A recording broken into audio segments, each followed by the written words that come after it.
Hello friends, welcome back to my channel. So आज मेरा topic है ब्रीदिंग एक्सरसाइज, जो कि एक्सरसाइज थेरेपी का सबसे इम्पॉर्टेंट चैप्टर है ड्यू टू कोविड। ये practical as well as theoretical से क्वेश्चन ज़रूर बनता है। बिफोर स्टार्टिंग दिस मैं आपको एक बात बताऊंगी, so please check the description.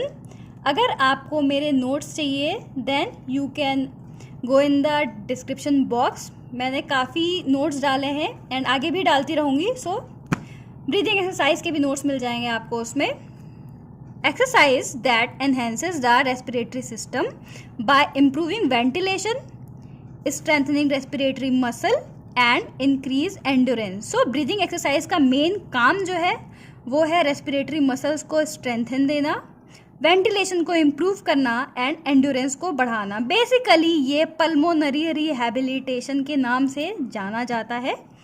Breathing है क्या? It is a process of mass exchange of air to and fro from the body during inspiration and expiration. बचपन से हम पढ़ते आ रहे हैं व्हाट इज़ ब्रीदिंग। सो कुछ ऐसा चेंज नहीं है during inspiration and during expiration. Inspiration का मतलब हो गया जब आप एयर अंदर लेते हो, enlargement of thoracic cage, lungs expand so that air enters in it. Expiration, the thoracic cage and lung decrease in size.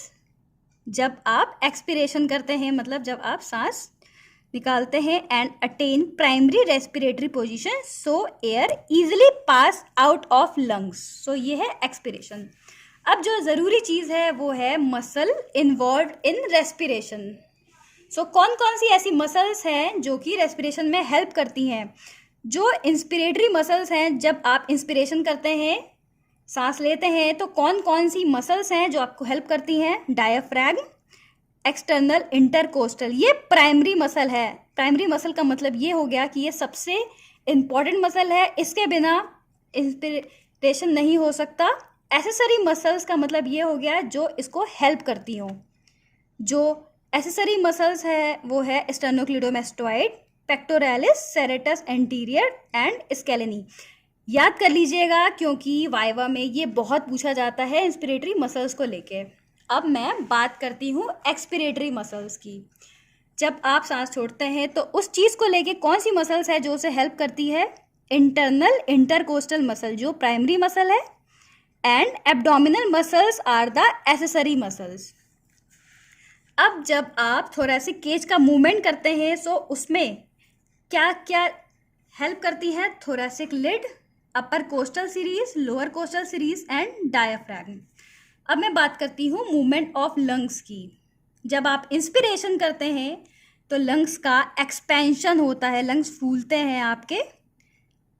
Lungs में आपके नेगेटिव प्रेशर बढ़ता है। बात करूँ एक्सपिरेशन की, so decrease in the size of lungs, positive pressure in the lungs. याद रखिएगा, inspiration में हमेशा नेगेटिव प्रेशर रहेगा एंड एक्सपिरेशन में हमेशा पॉजिटिव प्रेशर रहेगा।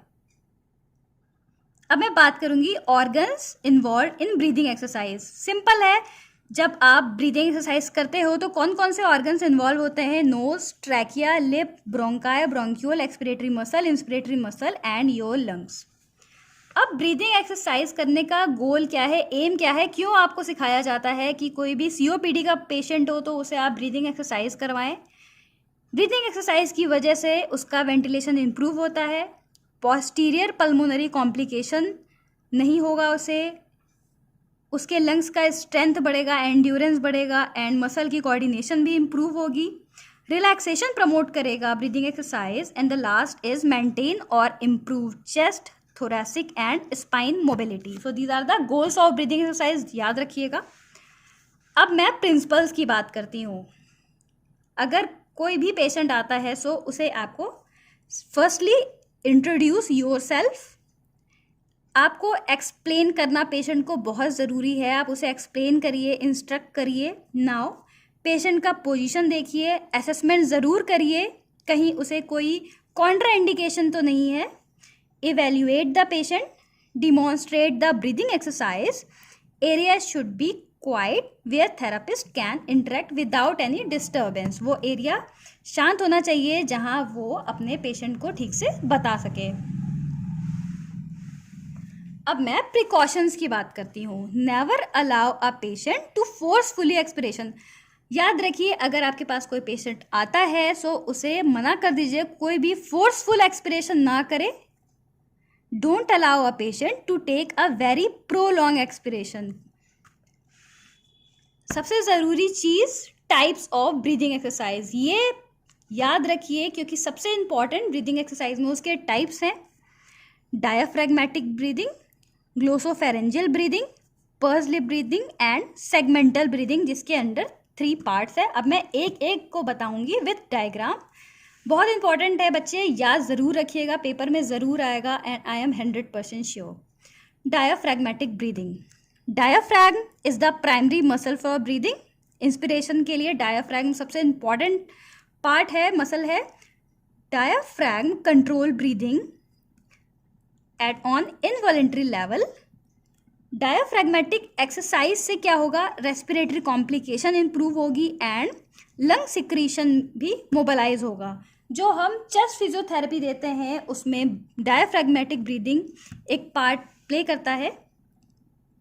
अब पेशेंट की पोजीशन क्या होनी चाहिए, crook half line, pillow placed under the knee and back, instruct patient to relax shoulder girdle, trapezius and upper chest muscle. अब मैं आपको डायग्राम शो करती हूँ।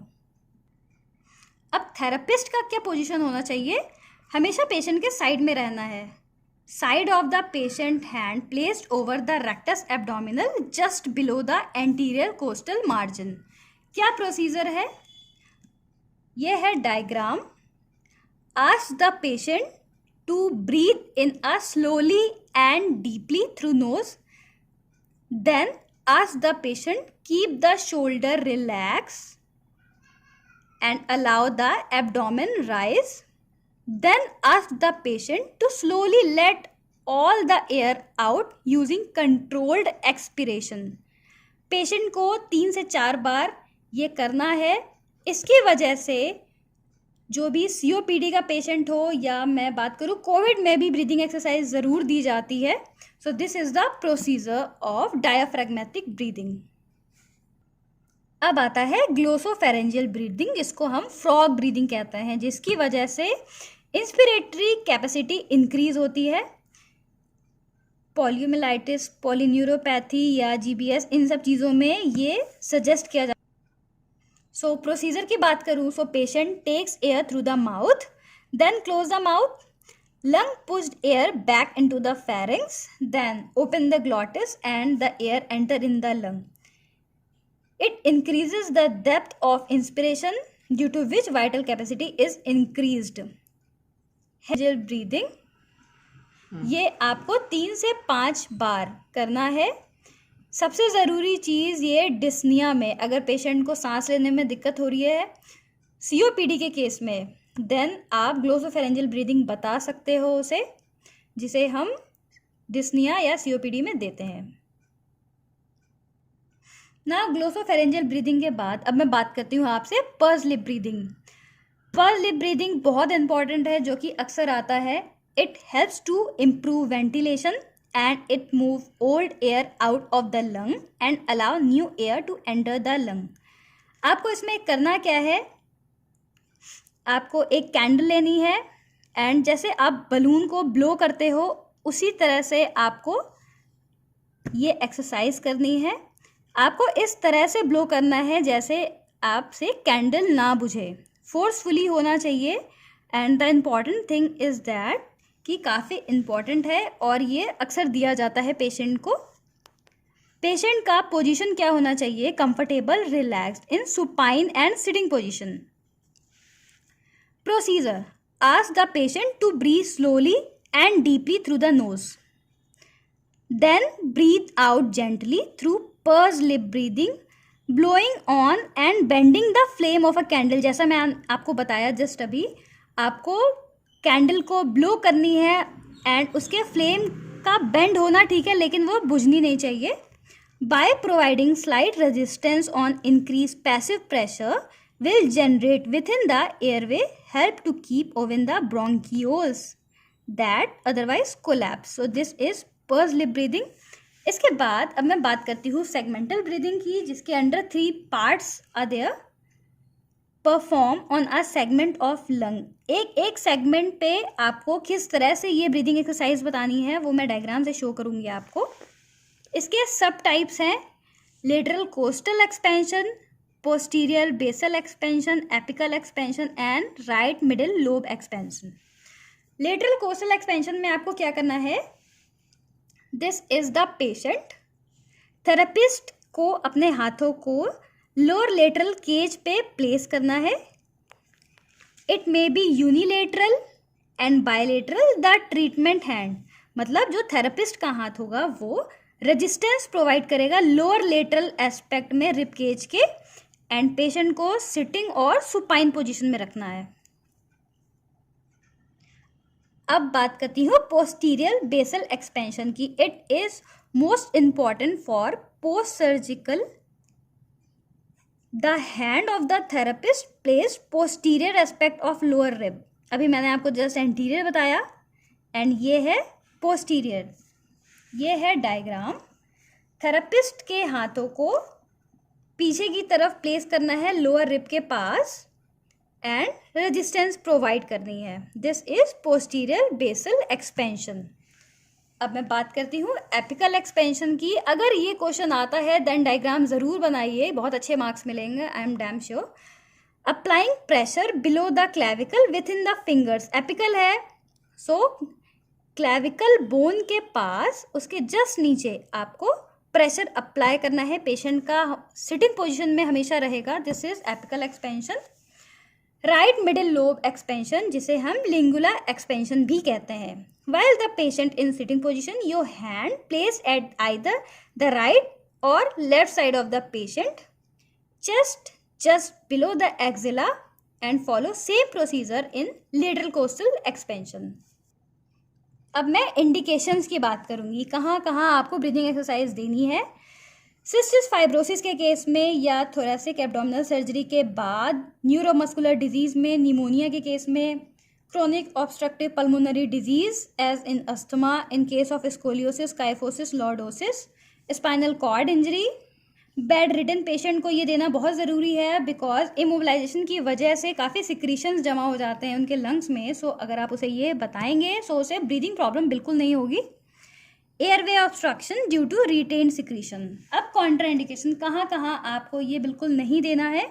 एक्यूट हेमरेज के केस में, एम्फाइसीमा के केस में, ब्रोंको प्लूरल फिस्टुला के केस में एंटीकोगुलेशन थेरेपी, और in the case of heart attack, osteoporosis या उसका आईसीपी इंट्राक्रेनियल प्रेशर भी इंक्रीज है तो भी आप बिल्कुल कॉन्ट्राइंडिकेट करें, उसे ना करने दें। ट्यूमर या सीवियर ओबेसिटी के केस में ये सारे एक्सरसाइजेस बिल्कुल ना बताएं।